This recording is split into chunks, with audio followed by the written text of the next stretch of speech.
Talk about follow-up procedures of either initial contact with a lead. This is where a lot of agents will drop off. They'll give them a call. They either won't leave a voicemail, they won't send an email. So they really don't have a sales process or a workflow that they need to actually follow. So what I recommend is a couple steps that are very, very simple. As soon as a new lead comes in, you're going to want to reach out, whether it's via text, whether it's via phone call. You need to set that precedence. I normally send an auto text out, and if they respond back, I'll work on that. I have it set up to where as soon as the lead comes in, then I go through initial follow-up process. I'm going to either try and call that person if it's not after 8, 9 p.m. I'm going to call that person.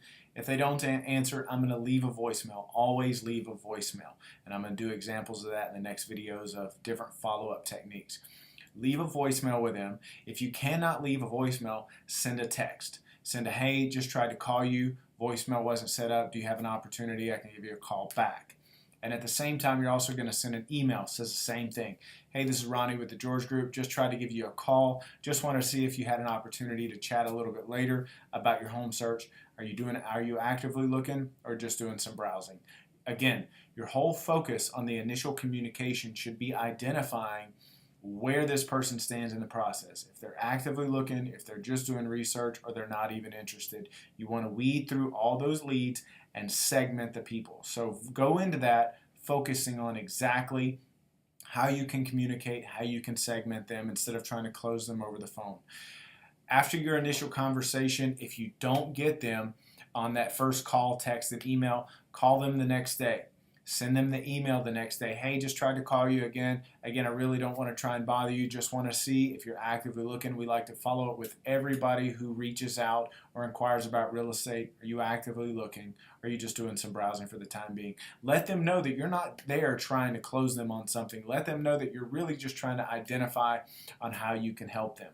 What I typically would do is do this for a 2-week process and then set it to where you then follow up every week and then go for a month and then you follow up once a month. You want to get in touch with this person, and then you have to be creative with it. If phone, email, and text isn't working, then you need to send a video text. Then you need to call from a different phone number. Then you need to either send them a message on either Instagram or Facebook or LinkedIn or whatever it is. When it goes along that process, you need to do something different. Don't sit there and keep doing the same thing over and over and over and wonder why it doesn't work. Be creative about it. Do something that's going to stand out in a different way. You have to approach them differently. So that's the process. Just go through it for a couple weeks.